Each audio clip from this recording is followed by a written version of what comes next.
देख रहा था, and he has not let me down.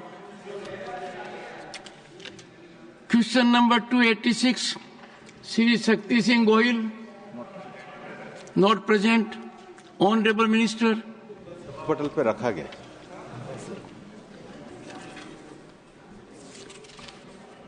Supplementary, Shri Mayank भाई जयदेव भाई नायक। सर, मैं आपके माध्यम से, जो कच्छ का इलाका है, वहाँ डेजर्ट भी है, समंदर भी है, और वहाँ भूकंप के बाद कच्छ कभी खड़ा हो नहीं सकता, वैसा माहौल था।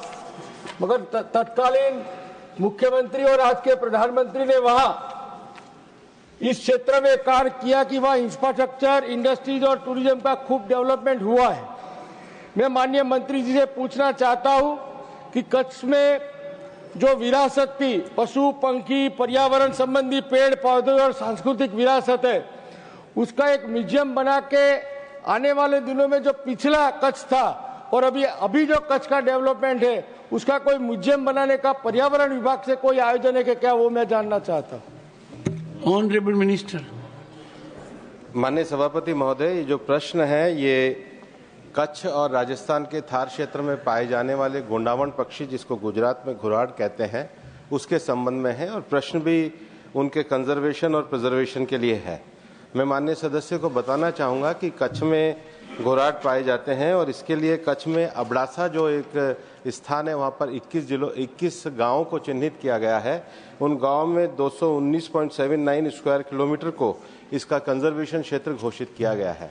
इनकी घटती हुई संख्या के जो कारण है, चाहे नेचुरल हैबिटेट का लॉस है, चाहे उनके कुत्ते और बाकी लोगों से उनके अंडों पे आक्रमण का विषय है और उनके प्रजनन का विषय है, इसको लेकर भारत सरकार एक पूरी योजना के अंतर्गत कार्य कर रही है। राजस्थान में हम लोगों ने 2016 से एक प्रोजेक्ट चलाया है, जिसमें ग्रेट इंडियन बस्टर्ड के कंजर्वेशन के लिए लगातार कार्यक्रम किए जा रहे हैं।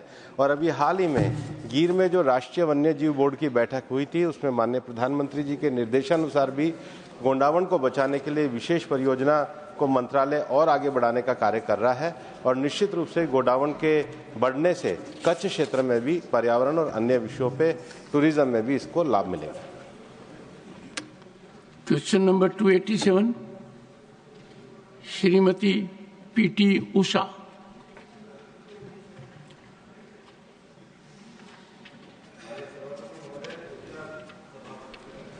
Supplementary 1, Shrimati PT Usha.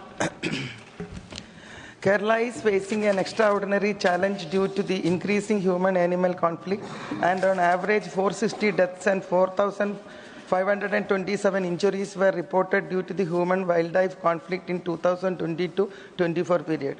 This when converted to an average 115 deaths per year, and all of the victims were poor farmers, daily wage earners, women, tribal, and whose death have created an irreversible loss on their families' own livelihood. In this regard, I would ask the government, through you, sir, whether the government is considering to construct underpasses for elephants and other animals and provide for construction of artificial water sources and food sources so that the chances of direct contact with humans and animals are reduced. If yes, whether any proposal has been received by the Kerala state government in this regard or is under consideration by the union government. Honorable Minister.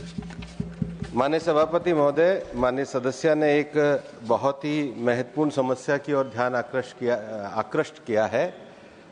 मनुष्य और जो वन्य जीवों का संघर्ष है, ये एक हमारे लिए भी बढ़ती हुई चुनौती है, लेकिन हमको दोनों चीज़ों में संतुलन रखना है। पर्यावरण में भी और वन्य जीवों के संरक्षण में भी संतुलन रखना है और जो उसके कारण मृत्यु होती है उसमें भी हमें बचाव के कार्य को करना है। जहाँ तक संख्या माननीय सदस्य महोदय ने बताई है, उनके प्रश्न के उत्तर में हमने स्पेसिफिक रूप से बताया है कि विगत 2021 से और 25 तक इसमें 344 लोगों की डेथ हुई है। इन 344 लोगों की डेथ में भी 180 जो है वो केवल सांप के काटने से है, जो वन्यजीव क्षेत्र में नहीं है, जो वन्यजीव क्षेत्र से बाहर है। तो 52% के जो आंकड़ा है वो वन्यजीव क्षेत्र से बाहर है। और सांप के अंतर्गत भी जो मेन जो 4 स्पीशीज हैं उसमें जो मेन जो स्पीशीज है जो सांप की जिसके काटने से डेथ होती है वो शेड्यूल 2 के अंतर्गत है। बाकी 13% जो ह्यूमन डेथ है वो वाइल्ड पिग्स और अदर स्पीशीज के कारण हुई है। लेकिन ये सच है कि 103 मृत्यु जो है वो हाथी के कारण हुई है। दक्षिण क्षेत्र में चूंकि केरल, कर्नाटक और तमिलनाडु का वन्य क्षेत्र एक साथ मिला हुआ है और इसलिए इस बार भारतीय वन्यजीव बोर्ड की बैठक में भी माननीय प्रधानमंत्री जी के निर्देशानुसार कोयम्बटूर में जो हमारा साइकोन का जो सेंटर है उसको हम मैन एनिमल कॉन्फ्लिक्ट के लिए एक साइंटिफिक सेंटर के रूप में डेवलप करना चाहते हैं। इसमें हम इस बात को भी जानकारी देना चाहते हैं कि हाथी के क्षेत्र के जो उनके हाथियों के जो विचरण के क्षेत्र हैं उनको हम लोग कॉरिडोर को आइडेंटिफाई कर रहे हैं। उन कॉरिडोर को आइडेंटिफाई करने के साथ साथ पहली बार हम हाथी का एस्टिमेशन भी कर रहे हैं। हाथी के चूंकि बहुत ज़्यादा हर्ड में रहते हैं तो उनके डंग से जो डीएनए लेकर के हम उस एस्टिमेशन कार्यक्रम को कर रहे हैं। हम लोकल अवेयरनेस का कार्यक्रम भी कर रहे हैं। रेलवे के साथ मिलकर के जहां उनके जो रूट्स में रेलवे लाइन आती है उसके लिए भी हम कार्य कर रहे हैं। छत्तीसगढ़ में एक बहुत अच्छा प्रयोग किया है कि उनके लिए हम एक अलार्मिंग सिस्टम और जो लोकल जो रेडियो वगैरह पे समाचार भी प्रसारित कर रहे हैं ताकि लोगों को ज़्यादा से ज़्यादा हाथियों के मूवमेंट की जानकारी हो। इसके लिए हम लगातार कार्य कर रहे हैं। इसके साथ ही साथ जो टाइगर हैबिटेट एरिया, अब हमारे यहाँ 58 टाइगर रिजर्व एरिया हो गए हैं। जो टाइगर आउटसाइड एरिया के कारण हम जो लोकल समस्या उसको आइडेंटिफाई कर रहे हैं, उनका प्रे एरिया, उनका वाइल्ड लाइफ मैनेजमेंट, और इसको लेकर भारत सरकार निरंतर कार्य कर रही है। और अभी वन्यजीव बोर्ड की जो बैठक हुई है इसमें जो मैन एनिमल कॉन्फ्लिक्ट के लिए हमने साइकोन के कोयम्बटूर सेंटर को डेवलप करने का कार्य किया है, वो इसी दिशा में कार्य करने का प्रयास है। Second supplementary Shrimati PT Usha. What steps are taken by the government to provide additional protection for people living near forest areas where chances of human-animal contact are high? Whether environmental protection agencies, international repute are empaneled to conduct any in-depth study in this issue, especially impact of climate change and habitat destruction of animals. Honorable Minister. माननीय सभापति महोदय, हमारे देश को इस बात का गर्व है कि हमारे पास इस क्षेत्र के अध्ययन के लिए अच्छे इंस्टीट्यूट अपने देश में उपलब्ध हैं। विशेष रूप से WIA जैसा इंस्टीट्यूट है जो इस पे लगातार कार्य करता है और अलग अलग स्पीशीज को लेकर के हमारे एक्सपर्ट और साइंटिस्ट भी कार्य करते हैं। इसके 2 तरह के उपाय हैं। पहला तो इसके संरक्षण के लिए चाहे उनको कैप्चरिंग करना हो, ट्रांसलोकेटिंग करना हो, इसके लिए लगातार कार्य कर रहे हैं। और दूसरा, जहां पर जो जानवर मनुष्यों के लिए और मनुष्य की बस्तियों के लिए घातक हो जाते हैं उनके अधिकार हमने वाइल्ड लाइफ एक्ट में दिए हैं। और राज्य सरकारों के लिए भी हम लोगों ने एक पूरी दिशा निर्देशिका भी जारी करी है और लगातार हम उनको बार बार एडवाइस भी कर रहे हैं कि इस प्रकार के जानवरों के लिए लोकल जो वाइल्ड लाइफ वार्डन है वो इस पे निर्णय लेने के लिए सक्षम है और उसकी क्लियरिटी की गाइडलाइन भी हमने जारी करी है। Supplementary number 3, doctor John Brittas. Thank you very much, sir. Sir, the Honorable Minister is erudite enough to understand the nuances. Sir, MPs from Kerala must have met him more than a dozen times, telling him, conveying him about the serious situation that has arisen in Kerala, sir. Sir, wild boar menace has affected more than 250 panchayats, almost 54 constituencies in Kerala. 9,000 hectares of crops have been destroyed, devastated. Sir, when we passed this 1972 Wildlife Protection Act, the authority to declare a particular species as vermin was with the central government. The state of Kerala, along with many other states, have been requesting him amend it so that states can also declare a particular species as vermin. My question to him is that, will he permit the states to declare a particular species as vermin because the wild boar menace is completely devastating the agriculture of Kerala? And second, B part of the question is that Kerala government had sought a special package of 1,000 crores rupees to mitigate the issues. Will he consider these two? Thank you very much. Honorable Minister.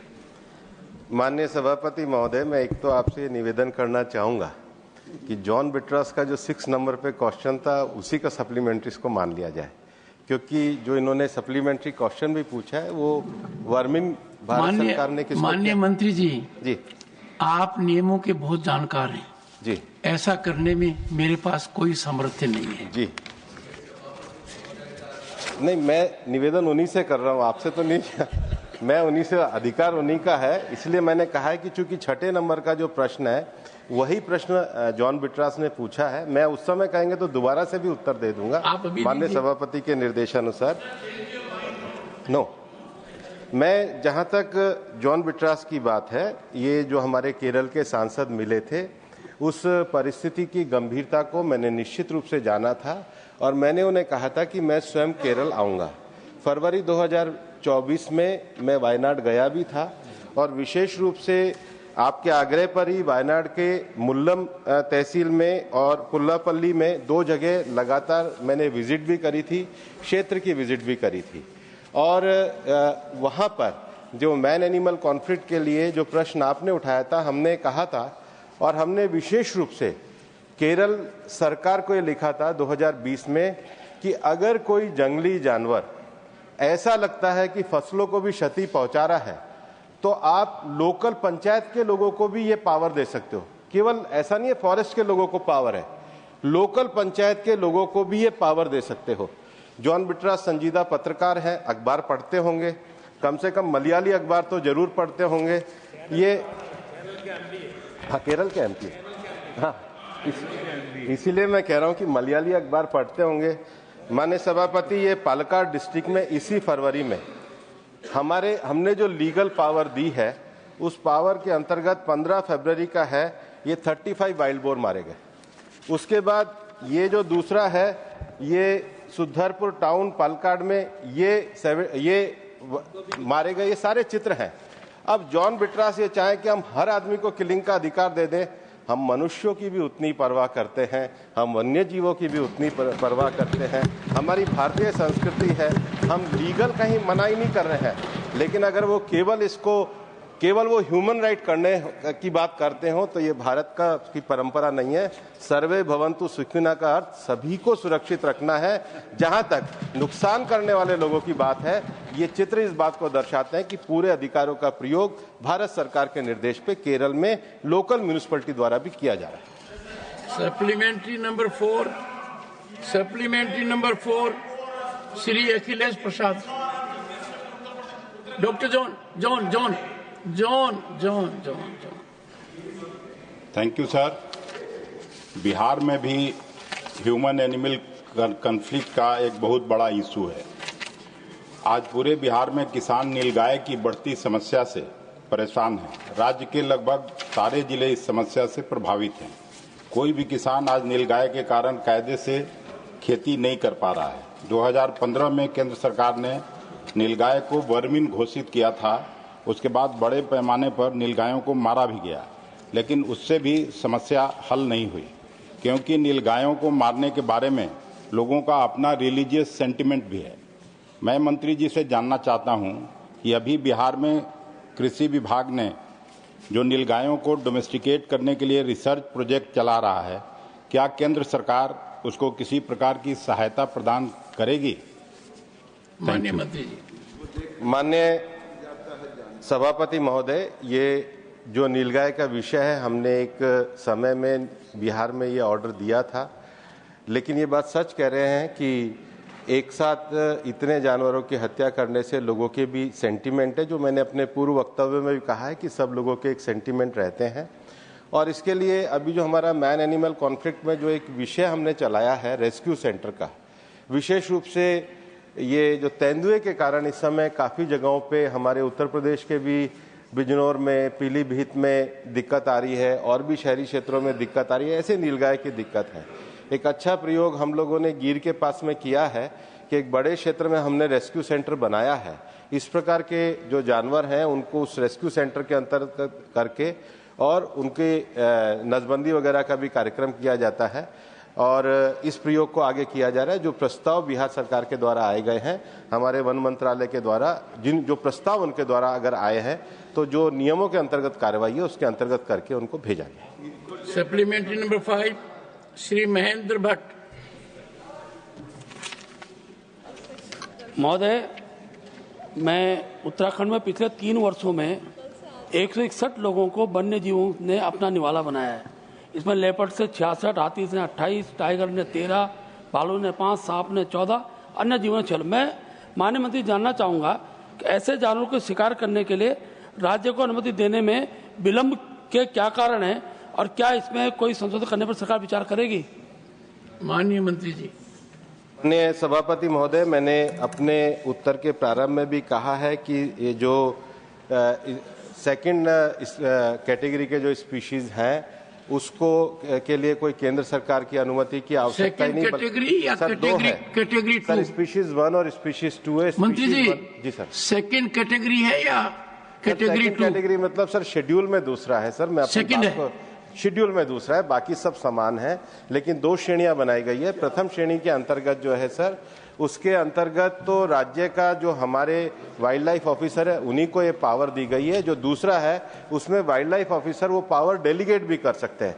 Kerala का जो विषय मैंने John बिट्रास जी के भी अनुपूरक उत्तर में कहा है, उसमें पावर उन्होंने पंचायत के लोगों को भी डेलीगेट करी है। और इसलिए चूंकि वन्य जीवों संरक्षण का मामला अगर कोई मनुष्यों के लिए हानिकारक है या बस्तियों के लिए हानिकारक है, उसके लिए कार्य किए जाते हैं। लेकिन हम जानते हैं जनसंख्या का दबाव है और जनसंख्या के दबाव के कारण इस संतुलन को बनाए रखने की आवश्यक है। अभी कुछ ही समय में उत्तराखंड में भी हम लोगों ने बीच में भी बैठक करके ये रेस्क्यू सेंटर्स की बात को आगे बढ़ाने की बात करी है और उसके लिए हम कार्रवाई कर रहे हैं। क्वेश्चन नंबर 288, डॉक्टर कानीमोजी NVN सोमो। Not present. Supplementary, Shri Tiruchi Shiva. Thank you, Chairman, sir. Sir, the statement of the minister itself reveals very clearly that out of the total fishermen apprehended, the more are from Tamil Nadu and Puducherry, sir. In the year 2022, out of 268, 229 from Tamil Nadu and 39 from Puducherry.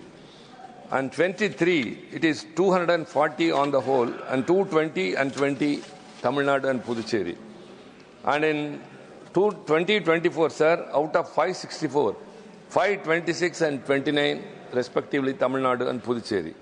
And this year, 25, 147 out of that, 135 from Tamil Nadu and 10 are from Puducherry. Sir, the number of fishermen apprehended have been released in the previous years. But last year, 2024, out of these 526, only 501 have been released. And in the current year, out of 135 Tamil Nadu fishermen, only 76 have been released, sir. So many have to be released. Other than that, sir, this is an ongoing issue. We have been raising that repeatedly, that this has to be put a full stop. Every time it is said that very clearly the minister's statement, inadvertently they cross the border. Nobody does that deliberately. So the fishermen, when they go for the poor fisherman who has no other source of living, when they go to the sea, they inadvertently cross the border, and the Sri Lankan Navy not only apprehends them, sir, but also assaults them and take all away their catches, and they are brutally treated. Sometimes some have been even shot. So we urge the minister, first make arrangements to release them immediately, and all those boats which are captured by the Sri Lankan Navy or in the sea, totally they are getting totally wasted, sir. And the fisherman has no source of living. So kindly make necessary steps. You are taking steps, I appreciate, but at the same time, put a full stop. This is ongoing issue. But we have been repeatedly telling the fishermen going on strike. The Tamil Nadu Chief Minister is writing letters, and only letters are being corresponded. We need a solution for that, sir. Please. Thank you very much. Sir, the honourable member has expressed concern about the number of fishermen who are in Sri Lankan custody. Obviously, because it is Sri Lanka, it is natural that the majority of fishermen would be from Tamil Nadu and from Puducherry. Right now, sir, the situation is till yesterday there were 86 fishermen, Indian fishermen in Sri Lankan custody. Today, one more trawler has been apprehended, so 11 more fishermen. So all told, 97 of them are in custody. 83 are serving sentences, 3 are awaiting trial, and 11 of them have been apprehended today. Now, the point, sir, which the honourable member had made, and I through you, would like him to appreciate the evolving situation. Sri Lanka, sir, has 2 laws, one called Fisheries and Aquatic Resources Act 1996, one called Fisheries Regulation of Foreign Fishing Boats Act 1979. Both these acts were amended, one in 2018, one in 2023, and they provide for much stiffer sentences, bigger fines, greater detentions, and those who are today serving sentences, many of them are owners or skippers of boats, or they are repeat offenders. And that, sir, has been the challenge in dealing with Sri Lanka. Honourable member has said that we should put a full stop to it. I think, sir, the House is also aware that in a way, our government has inherited a problem. This problem began in 1974 when the International Maritime Boundary Line was drawn by the then Union government with consultations with the state government. Then in 1976, an exchange of letters happened where the fishing jurisdictions were delineated. So the decisions which were taken in 74 and 76 are today the root cause of the situation we are facing. We are trying to engage the Sri Lankan government to get them to take a humanitarian issue. Also, what we are trying to do, sir, is through the Pradhan Mantri Matsya Sampada Yojana, we are trying to get as many boats fitted with transponders so that inadvertent crossings are minimized. So our efforts are on diplomatically to release people in terms of our colleagues from the Department of Fisheries to fit the transponders so that there are no inadvertent crossings. And meanwhile, we are trying to see if we can give them alternative solutions so that this situation doesn't occur. Sri G.K. Vasan.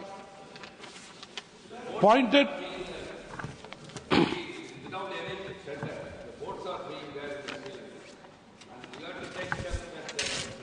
Thank you. To be compensated and kindly give a solution. What else might have happened in earlier let it be. But what is the solution? Sir, a pointed question to the Honourable Respected Minister, sir.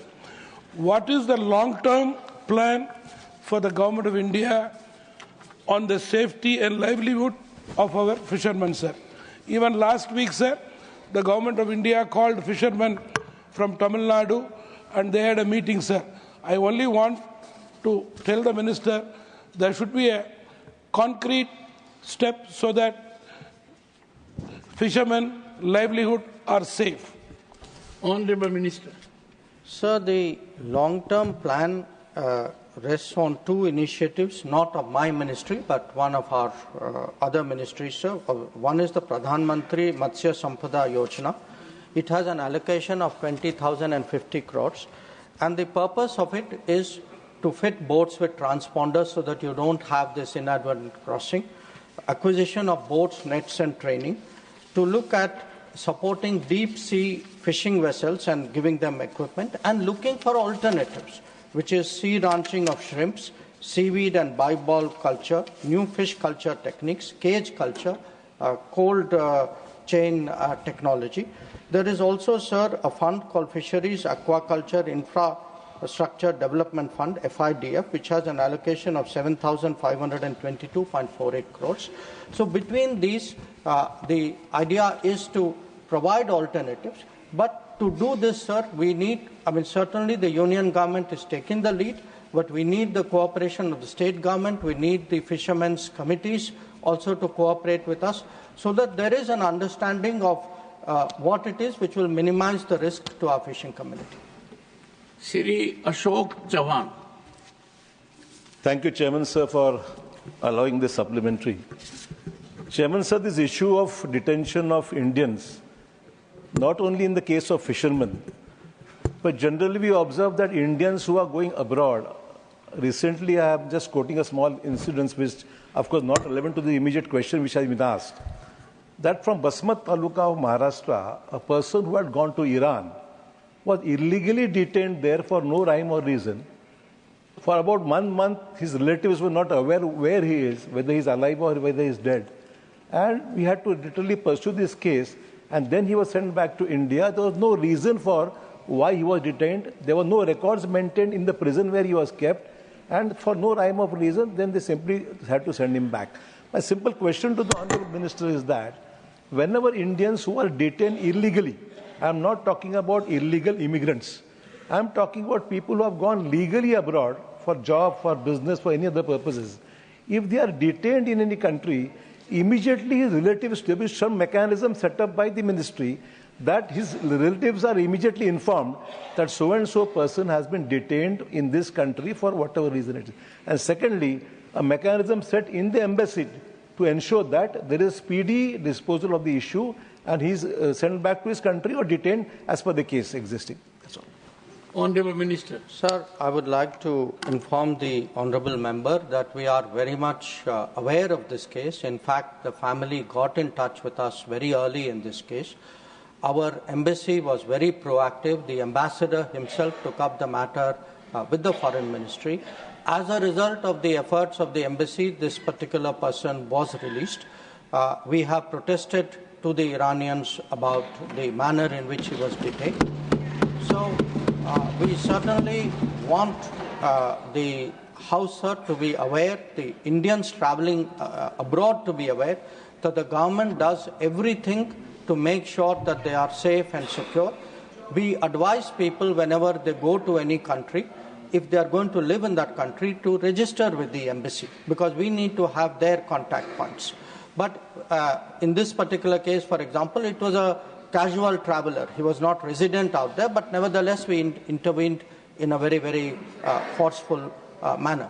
But in terms of the mechanism, again, I wish to assure the Honourable Member, sir, today, the security and safety of Indian citizens is the #1 priority of the embassy, and ambassadors themselves deal with this issue. So when you have the ambassador looking at it, I think the entire embassy mechanism is at the disposal. Question number 289, Shri Brajlal. Honourable Minister. उत्तर सभापत्र पर रख दिया गया. Supplementary number 1, Shri Brajlal. सभापति महोदय, मैं आपके माध्यम से सरकार से जानना चाहता हूं कि न्यूक्लियर ऊर्जा के माध्यम से स्वच्छ और सतत ऊर्जा समाधानों को बढ़ावा देने के लिए न्यूक्लियर ऊर्जा क्षेत्र में अनुसंधान और विकास के लिए Honourable members, 1 second. I appreciate your concern, but since we are guided by some rules, if you want a further discussion, send a communication. I will have it structured. Sanjay Rao ji, I will have it structured. I have not received, I said yesterday, I have not got anything on my table. One sec, please, take your seat. Take your seat. Sanjay ji, take your seat. Please take your seat. Sanjay, take your seat.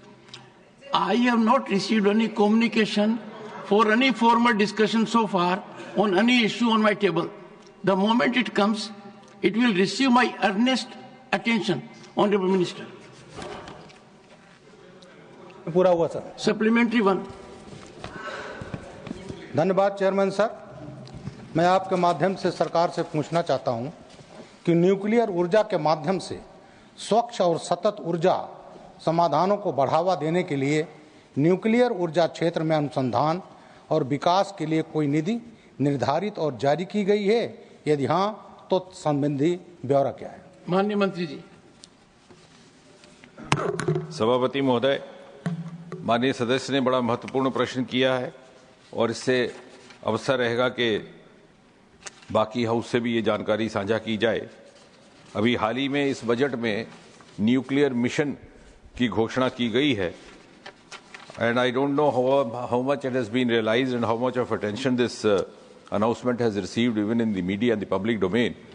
But I'm sure in the times to come, the history will record that this has been one of the most path-breaking decisions in the history of independent India. And if one was asked to define in a single sentence the hallmark of this decision, why I'm saying so is that this, in a single sentence, is the true vindication of Homi Bhabha's dream. Because the old-timers would recall that when Homi Bhabha launched the nuclear program of India in the early 1950s, there was a widespread skepticism. Also because Hiroshima, Nagasaki had happened just about 7-8 years earlier. And some of the cynics also went to the extent of saying that India may be up to some mischief, trying to develop an atom bomb or so. And at that point in time, Homi Bhabha had the courage and conviction to declare that India's nuclear program would be dedicated to peaceful purposes. And today, indeed, it is a vindication under Prime Minister Modi of what was pledged by Homi Bhabha. We have launched a nuclear mission with a singular objective and a singular declaration that this is meant to meet the increasing needs of India's energy requirements, at the same time provide environment-friendly, clean source of energy. और जैसे माननीय सदस्य ने कहा, the objective of the nuclear mission and the declaration in the current budget is that we would achieve 100 gigawatt nuclear energy target by 2047, which would comprise 10% of the overall energy requirements of India at that point in time. और इसके हेतु 2-3 और महत्वपूर्ण निर्णय लिए गए. उसमें सबसे अधिक क्रांतिकारी निर्णय, opening up the nuclear sector to private players. It could have been possible only because of Prime Minister Modi's capacity to take out-of-box decisions, to break the taboos of the past. Nobody expected this, nobody even demanded this. People had reconciled that nuclear program has to work behind a veil of secrecy. कभी इसकी किसी ने मांग नहीं की, किसी ने सुझाव भी नहीं दिया, इस सदन में भी नहीं दिया. लेकिन ऐसा लगा सरकार नीति निर्धारकों को कि we have to move forward from where we are. और जैसे प्रधानमंत्री ने एक COP20 में COP मीटिंग में भी ये रखा था कि we will be net zero by 2070. And if we have to move along with the world, if we have to play a global role, then we have to meet the global benchmarks, global parameters, and therefore also follow global strategies. And the turnover 360 is that India was never taken seriously as a country dealing with these sophisticated subjects or areas like climate concern, clean energy, etc., etc. Today we have assumed a leadership role through this. And the second important component of this nuclear mission is that we will go in with the public private participation in a big way in the manufacture of small modular reactors, which are particularly relevant to a country like India, which is as heterogeneous as we know. We have small pockets of dense population. We have scattered clusters of factories, cements, steel. We have peripheral populations living in the distal areas, sometimes also not very easily accessible. And therefore, these small modular reactors, 300 megawatts, 16 megawatt, 200 megawatt, they would be the ready-made, readily available sources of electricity energy for India. Supplementary number 2, Shri Brajlal. धन्यवाद सभापति महोदय. मैं सरकार से पूछना चाहता हूं कि न्यूक्लियर मिशन के अंतर्गत उत्तर प्रदेश में छोटे मॉड्यूलर रिएक्टर स्थापित करने का कोई विचार है? यदि हां, तो संबंधी ब्यौरा क्या है और ये रिएक्टर कब तक स्थापित किए जाने की संभावना है? Honourable minister. सभापति महोदय, निश्चय ही जैसे हमारा ये विस्तारकरण का कार्यक्रम शुरू होगा, and this is part of the expansion of the nuclear program, because if we have to expand, we cannot depend solely on the government sources. We have to look beyond that, from the philanthropies, from the private sector, from the investments from the different quarters. और उसके अंतर्गत उत्तर प्रदेश भी और बाकी राज्यों को भी इसका लाभ रहेगा, क्योंकि हमारे जो स्मॉल मॉड्यूलर रिएक्टर्स है शुरू में हमारे इस न्यूक्लियर मिशन में भी इस बात का उल्लेख है कि 5 इंडिजिनस स्मॉल मॉड्यूलर रिएक्टर अगले कुछ वर्षों के भीतर तैयार किए जाएंगे, जिसके लिए 20,000 करोड़ रुपए की राशि निर्धारित भी की गई है। इसमें मुख्य तौर पर 3 श्रेणियां रहेगी। पहला 200 मेगावाट, क्योंकि जो इंटरनेशनल संस्थाएं हैं उनका ये मानना है कि 300 मेगावाट से नीचे की जो कैपेसिटी का रिएक्टर है वो स्मॉल मॉड्यूलर रिएक्टर की श्रेणी में गिना जाता है, और इसलिए एक हमारी श्रेणी रहेगी 200 मेगावाट की, which is going to be completed in 5 to 6 years। दूसरा हमारा रहेगा 55 मेगावाट के प्रेशराइज्ड रिएक्टर्स, और दूसरे उससे भी छोटे 10 मेगावाट से भी कम, which are known as Indian gas cooled reactors, all of them indigenous, particularly developed or designed to produce hydrogen. So we are also entering into that area. और अगर आपने उत्तर प्रदेश की ही विशेषकर बात करनी है तो 220 मेगावाट के 2 यूनिट उत्तर प्रदेश राज्य में स्थापित करने की योजना अभी से काम कर रही है। Supplementary number 3, Shri Praful Patel. सभापति महोदय, प्रधानमंत्री जी ने जो एक क्रांतिकारी निर्णय लिया है और खास करके निजी क्षेत्र को भी परमाणु ऊर्जा तैयार करने के लिए उसमें शामिल किया जाए, ये एक बहुत महत्वपूर्ण कदम है। और स्वच्छ पर्यावरण ये प्रधानमंत्री जी का, सरकार का पहले से ही एक बहुत महत्वपूर्ण लक्ष्य रहा है। अन्य कई देशों में, विकसित देशों में परमाणु ऊर्जा, मैं एक उदाहरण, फ्रांस आप जानते ही होंगे मंत्री महोदय, कि करीब 60 से 70% उनकी ऊर्जा परमाणु क्षेत्र से तैयार होती है, और ऐसे कई विकसित देश हैं जहां पर इसके बारे में काफ़ी उसको गति मिली है। हमारे देश में बहुत वर्षों से, और अभी होमी भाभा जी का जिक्र हुआ, वहां से शुरुआत हुई। आज मुंबई के भीतर भाभा एटॉमिक रिसर्च सेंटर है, वहां पर न्यूक्लियर रिएक्टर है। तारापुर जो समुद्र के किनारे पर मुंबई के ऊपर है, वहां पर भी परमाणु ऊर्जा तैयार होती है। लेकिन हमारे राज्य में, महाराष्ट्र में बहुत वर्षों से जैतापुर में, कोंकण विभाग में, वहां पर बहुत बड़ा परमाणु ऊर्जा का वहां पर प्लांट बनेगा, इसकी चर्चा होते रही। और एक विशेष पक्ष की ओर से, उनके नेताओं की ओर से कोंकण का विकास कैसे न हो, इसके लिए बार बार उसमें बाधाएं निर्माण करते हुए वो आज तक वहां पर सही तरह से कोई प्रगति हो नहीं पाई है।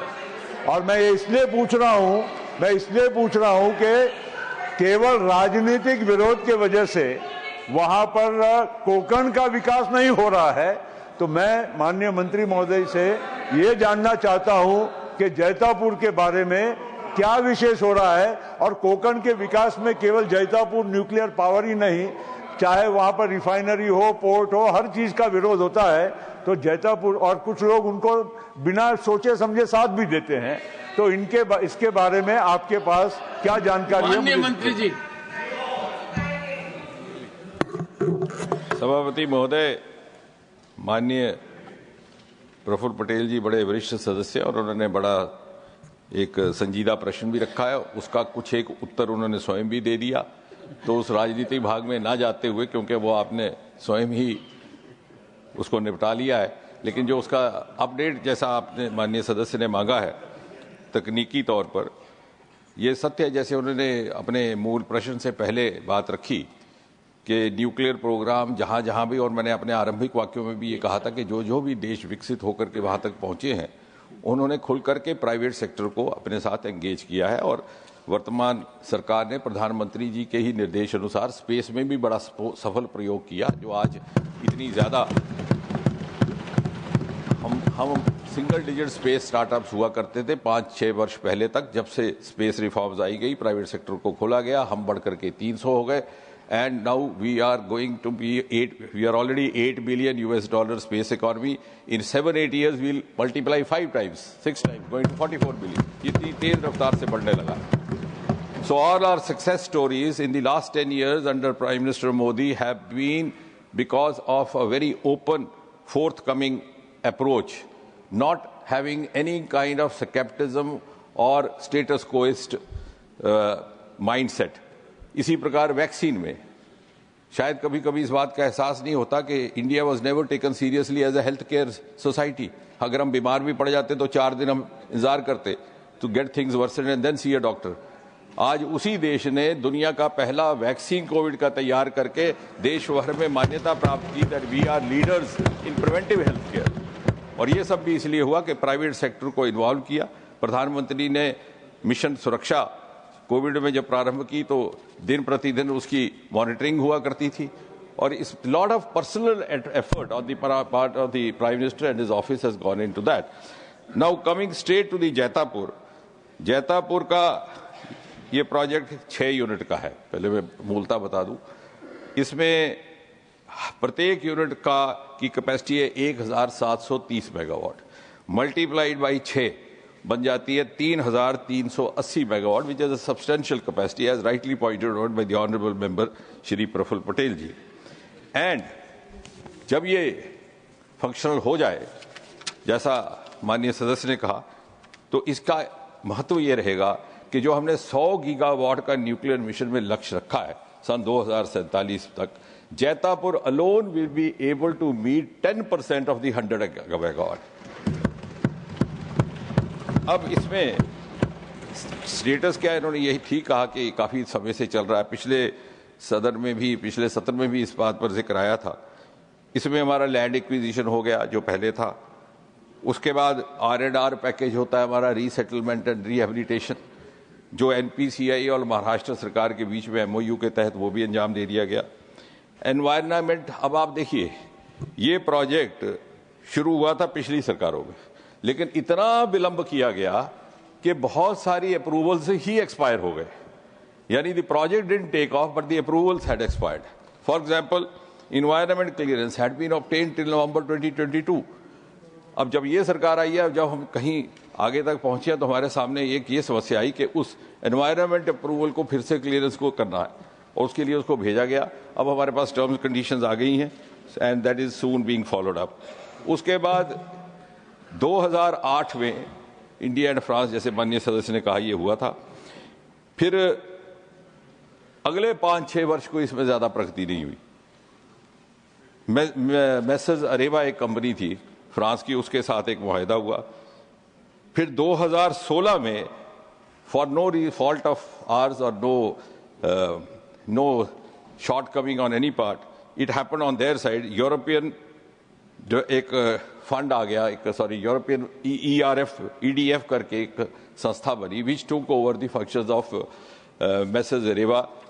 Shri Jairam Ramesh once talked about it in the parliament also, and therefore we had to do another MOU, now this time with EDF. उसके बाद लेकिन इस सरकार ने एक दिन भी, एक वर्ष भी विलंब नहीं किया. We were progressively moving forward, and I'll give you the chronology. 2016 we quickly entered into an MOU with EDF. 2018 March we entered into an industrial way forward agreement. We superseded the MOU of the NPCI and EDF. Just 1 month later, in April 2018, EDF submitted the technical part of the techno-chemical agreement. In the next month, May 2018, we followed up, as a result of which EDF submitted the commercial part, but it was more or less generalized. Then, after further follow-up, April 2021, the binding TCO came. Then inter-government committee was constituted to resolve the CL&D issues. Then French side proposed pre-engineering contract, and उसमें कुछ एक हमें clarifications की आवश्यकता थी, इसलिए एक task group बनाया गया. और 2021 में the EDF binding was there. They quoted some amount which was, I don't think I have to spell out the figures here because of the reasons known to all the members. But the Indian side also had certain views on this, and the discussions went on up to 2022. The 45% of the technical issues as of date have been resolved, and the discussions are still going on, but we are continuously following it up in a very positive way. We've not given up. nor have we forgotten about it. Supplementary number 4, Shri Jairam Ramesh. Thank you, sir. Sir, India's nuclear energy establishment goes back to the 1950s.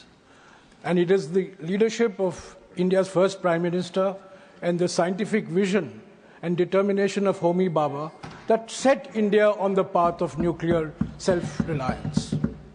So, Homi Bhabha presented to the country a 3-phase nuclear energy program.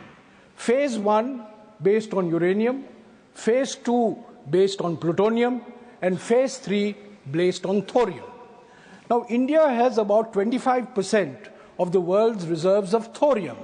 But thorium is not a fissile material. It's a fertile material. And that is why Homi Bhabha gave this 3-phase plan. Now, India has mastered Phase 1. What the Honorable Minister is saying about small modular reactors, India has long developed 200 megawatt reactors in Kalpakam, in Rawat Bhata, in Narora, in Kaiga, in Kakrapar, in Gujarat, and many other locations. Now, Phase 1 we have mastered. I'd like to ask the Honorable Minister, where are we on Phase 2? When is the fast breeder reactor in Kalpakam going to be commissioned? And there were plans for setting up an advanced thorium reactor for Phase 3. Where are we on Phase 3? These are my pointed questions to the Minister. Thank you, Chairman, sir. Mr. Jairam Ramesh has asked a 3-part question. He studies the subject quite well as far as the nuclear sector is concerned. And he also knows quite a lot, but sometimes he tends to know more than he actually knows. So I'll try to... So I'll no. Okay. It is to match. It is to match. You did not object. It is to match the statement made by the other side. Honorable Minister. Oh, yes, please, it is to match the statement made by the member that the minister has not been aware of the fact that the small reactors are already there. So I had also to settle that part of the observation. Now, having said that, now starting from one of the parts where he says that reactors are always being made, and what is being said all these last few minutes is all humbug, if that is so. Please, 200 megawatt reactor does not necessarily mean that it is a small modular reactor. There is a definite technology involved in that. That is why I said sometimes one of us, I would not then, tends to know more than one knows. Now, but we have an advantage, which I said in the beginning. In India, we have large number of reactors which are not of that capacity. Outside, we have larger reactors. Here, we have number of reactors which are below 300 megawatt, which is the cutoff laid down by the international agencies. And therefore, it would be easier for us to convert those reactors into small modular reactors. That's what. But that does not mean that we would say this is a small modular reactor. A. Now, that is the first part. Now, second part is, yes, 3-stage nuclear program. Maybe many of the members were not aware, so that has been tried to be elucidated. But I'll tell you, first stage uses natural uranium for the benefit of the members. The second stage uses the reprocessing of uranium-239. And third stage, of course, is the thorium. Now, he says, what is the status of Kundakalam? Now, before, I hope the member would not get agitated when I tell him that Kundakalam... Not Kundakalam, Okay. Yes, okay, I can give you both. Okay, I'll give you Bhavani also, don't worry. Now, as far as Bhavani is concerned, it is already been completed. It is fully indigenous. And to commence with, 500 megawatt critical testing was done. Phase 2 is under commission. And the hallmark is that it is a pressurized reactor, and it is towards the commencement of the second stage. And of course, I agree with you that it will finally pave the way for the third stage thorium utilization also, because India has the highest reserves in the world of thorium, as far as thorium is concerned, about 21%. But the delay which has happened before 2014, I am sure the honourable member would be aware of that. And that has been so in case of Kalpakam, in case of Bhavani, in case of Kundakalam. And before I am interrupted, I'll just say one sentence. Kundakalam was first conceived way back 1988. But the first unit was installed in 2014 after this government. Supplementary 5, Shri Kartikeya Sharma. Shri Kartikeya Sharma. Thank you, Chairman, sir. The nuclear energy mission is a visionary step towards achieving net zero targets while ensuring energy security and a foundation stone for Viksit Bharat. But through you, I would like to ask the Honourable Minister, given the small modular reactors, SMRs, are a game changer due to their scalability and safety, could the Minister elaborate on how the government plans to accelerate indigenous R&D in SMRs to ensure faster deployment, and what collaborations are being explored with global leaders in nuclear technology to make India a hub for advanced nuclear innovation and leader? Thank you. Honourable Minister. Thank you, Chairman, sir. I'm sure, I'm glad that the honourable member has asked this question, which is in fact a continuity of what we've been discussing in the earlier few minutes. Small modular reactor, as he rightly mentioned, is a step in that direction. It is going to make India not only a nuclear hub, but it is also going to make India a country to reckon with. Of course, we are in the expansion mode. For that only, we have decided to engage the private players. Now, as far as the what has been done, to be very precise, earlier on, the budget also used to be very minimal. As I said in the lower house yesterday also, there has been a 170% increase in the budget of Department of Atomic Energy from 2014 till today in 2024-25 budget. That is A. But that's not about all, because the pool is very big. We are also involving the investment from the private sector, A, and also the National Research Foundation, which is going to be 60-70% resourced by the non-government quarters. So the pool is going to be very big and is going to increase. Since nuclear energy, we have just started off, but in space where we started off just 4 or 5 years back, the results have been miraculous. And as far as he asked about the collaboration, of course, we are collaborating with France, the US, but our thrust would be on indigenous development. And that's why 20,000 crore have been specifically earmarked to produce at least 5 indigenous small modular reactors, and they'll be called Bharat modular reactors in very few next years. Question number 290, Shri Kesri Dev Singh Jhala.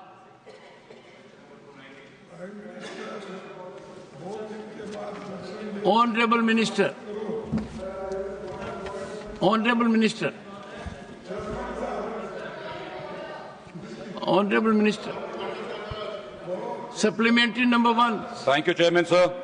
So I'd like to congratulate the government under the leadership of the Honourable Prime Minister for the repatriation and the retrieval of the 297 artifacts from the United States. They are of great historical and cultural significance to us as Indians, sir. So my question to the Honourable Minister is what authentication and verification processes have been employed to confirm the origin of these antiquities before they return to the country? Honourable Minister. माननीय सभापति महोदय, मैं माननीय सदस्य का इस महत्वपूर्ण प्रश्न के लिए धन्यवाद ज्ञापित करते हुए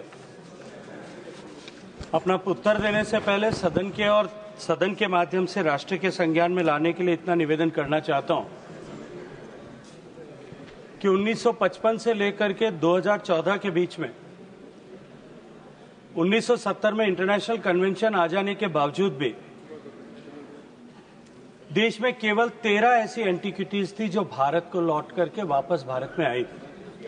लेकिन सम्मानीय प्रधानमंत्री नरेंद्र मोदी जी के विरासत पर गर्व करने के जो संकल्प है, उसके चलते हुए पिछले 2014 से लेकर के वर्तमान तक इस लगभग 11 साल के कालखंड में देश में 642 से ज्यादा ऐसी देश के लिए महत्वपूर्ण एंटिक्विटीज भारत लौट करके वापस आई हैं, तो निश्चित रूप से हम सब के लिए सम्मान का विषय है। सम्मानीय सभापति महोदय, किसी भी ऐसी एंटिक्विटी को, पुरातात्विक महत्व की संपदा को विदेश से भारत लाने की एक बहुत लंबी प्रक्रिया होती है। उसमें हमें अपने उसका पॉइंट ऑफ ओरिजिन से लेकर के, उसकी ऐतिहासिक महत्ता से लेकर के, उसका प्रोवेनेंस जो है वो हमें प्रूव करना होता है, और वो प्रोवेनेंस प्रूव करने के बाद ही उसको रिपेट्रिएशन इस तरह से किया जा सकता है। वो प्रक्रिया पूरी करके जो 297 ऑब्जेक्ट्स भारत लाए गए हैं, अभी उनके ऊपर उनका डिटेल्ड वेरिफिकेशन, उनकी स्टेटस रिपोर्ट और सब कुछ बन रही है। हालांकि अभी 297 ऑब्जेक्ट्स में से किसी पर भी किसी भी पर्टिकुलर प्रदेश ने या कहीं किसी म्यूजियम ने उसको लेकर के किसी तरह का क्लेम फाइल नहीं किया है, लेकिन एक बार उसकी प्रोवेनेंस पूरी स्थापित हो जाने के बाद में और उसके बारे में सारा अध्ययन पूरा होने के बाद में ये सामान्य प्रक्रिया है कि उनको उन स्टेट्स में स्थित म्यूजियम्स पर डिस्प्ले के लिए रखा जाता है। वैसे मैं सदन के संज्ञान के लिए इतना और निवेदन करना चाहता हूं कि इस तरह से विदेश से आई हुई एंटिक्विटीज या उसके अतिरिक्त जो कन्फेस्केट हमारी एजेंसीज के द्वारा, कस्टम या डिफरेंट पुलिस के द्वारा की जाती है, उनको रखने के लिए भी पुराना किला दिल्ली में जो है वहाँ एक विशेष म्यूजियम इसको लेकर के हमने बनाया है, जहाँ इस तरह की कन्फेस्केट की गई मूर्तियां या विदेश से आई हुई मूर्तियों को हम डिस्प्ले कर रहे हैं ताकि देश के लोग उन्हें देख करके उन पर गर्व कर सकें। मैं माननीय सदस्यों के संज्ञान के लिए इतना निवेदन करना चाहता हूं कि हमारे पार्लियामेंट के इस नए परिसर में भी 13 ऐसी मूर्तियां जो विदेश से लाई गई, उनको यहां पर जो है आप सबके दर्शन के लिए यहां स्थापित किया गया। सप्लीमेंट्री नंबर 2, श्री केसरी देव सिंह झाला। So, I'd like to ask the Honourable Minister, is there, he's just mentioned the 297, sir, that have come back. There are also a lot of artifacts of cultural and historical significance that are still lying abroad. My question to the Honourable Minister would be, is there presently any mechanism where the Ministry is promoting or going to showcase these artifacts that are lying in foreign museums on a public platform, such as digital galleries, so that our citizens, especially our youth, can learn about our cultural and historical artifacts which are still lying abroad? Honourable Minister. माननीय सभापति महोदय, माननीय सदस्य ने जो प्रश्न पूछा उसी के संदर्भ में इतना निवेदन करना चाहता हूं कि ऑनगोइंग और सतत चलने वाली प्रक्रिया है, क्योंकि इसको लेकर के इस तरह की जागरूकता हमारे देश के लोगों में आई है। ये जो थे अभी 297 एंटिक्विटीज आई हैं, उसी के संदर्भ में निवेदन करना चाहता हूं कि भारत के एक सम्मानित नागरिक ने ये सूचना दी कि ये जो मूर्ति है ये मैंने आज से पहले बोधगया में 1990 में देखी थी, और उसकी उस सूचना के आधार पर वो मूर्ति भारत में वापस पहुंची है। माननीय सदस्य का सुझाव निश्चित रूप से अत्यंत महत्वपूर्ण है। आज भी वर्तमान में 72 ऐसी एंटिक्विटीज भारत को वापस लौटाने की विभिन्न देशों से, जिनमें Austria, Belgium, France, Germany, Italy, Netherlands और सिंगापुर हैं, उनकी प्रक्रिया अभी विचाराधीन है। लेकिन ऐसी सारी एंटिक्विटीज जो दुनिया के दूसरे देशों में है, जब तक उनका प्रोवेनेंस और जब प्रूव नहीं हो जाता, इस तरह की कोई म्यूजियम बना करके यहाँ लगाना मुझे लगता है कि अभी समीचीन नहीं होगा। लेकिन क्योंकि इस दिशा में नए सिरे से विचार और देश में जागरूकता आई है, तो निश्चित ही आने वाले समय में अपनी धरोहरों को वापस लौटा सकें। हमने इसको लेकर के अमेरिका के साथ में एक कल्चरल प्रॉपर्टी एक्सचेंज का एग्रीमेंट किया है, और दुनिया के अन्य देशों के साथ में भी इस तरह के एग्रीमेंट हम करने के लिए प्रयासरत है। माननीय प्रधानमंत्री जी के नेतृत्व में 2024 में जो यूनाइटेड स्टेट्स के साथ में एग्रीमेंट हुआ है, उस एग्रीमेंट के चलते हुए भारत में अमेरिका, क्योंकि वो सबसे बड़ा इस तरह की पुरा संपदाओं का बाजार भी है और पुरा संपदाओं का ब्लैक मार्केट भी है, उन दोनों को लाकर से उस जगह से ऐसी संपत्ति को लाने में निश्चित रूप से उस एग्रीमेंट के चलते हुए भी बहुत लाभ हुआ है, ताकि हम जो है मिनिमम हर्डल्स के साथ में मल्टीपल एजेंसीज को, जहां पहले हमको डील करना पड़ता था, उनकी जगह उसको जो है अधिक सुविधा के साथ में हम भारत में ला सकते हैं। इस पर कार्रवाई जो है वो चालू है। Supplementary number 3, Shri Satnam Singh Sandhu. Sir, Bharat के गौरवशाली स्वतंत्रता संग्राम ने इंडिया होम रूल लीग और गदर पार्टी की महत्वपूर्ण भूमिका रही है, जिसे 1916 में लाला लाजपत राय ने न्यूयॉर्क में स्थापित किया था। ने यंग इंडिया पत्रिका का माध्यम से स्वराज, आत्मनिर्भरता और राष्ट्रीय चेतना को जागरूक करने का कार्य किया। इसी प्रकार बाबा सोहन सिंह बकना की अगुवाई में गदर पार्टी ने अपने समाचार पत्र गदर के माध्यम से पूरी दुनिया में ब्रिटिश शासन के खिलाफ क्रांति की अलख जगाई। मेरा प्रश्न है कि भारत की गौरवशाली विरासत को प्रदर्शित करने के लिए जिन म्यूजियम और एग्जीबिशन सेंटर्स की योजना बनाई जा रही है, क्या उनमें भारत के स्वतंत्रता संग्राम से जुड़ी गदर पार्टी और इंडिया होम रूल लीग की विरासत को विशेष रूप में शामिल किया जाएगा? The House stands adjourned to meet at 2 p.m. today. 2 p.m.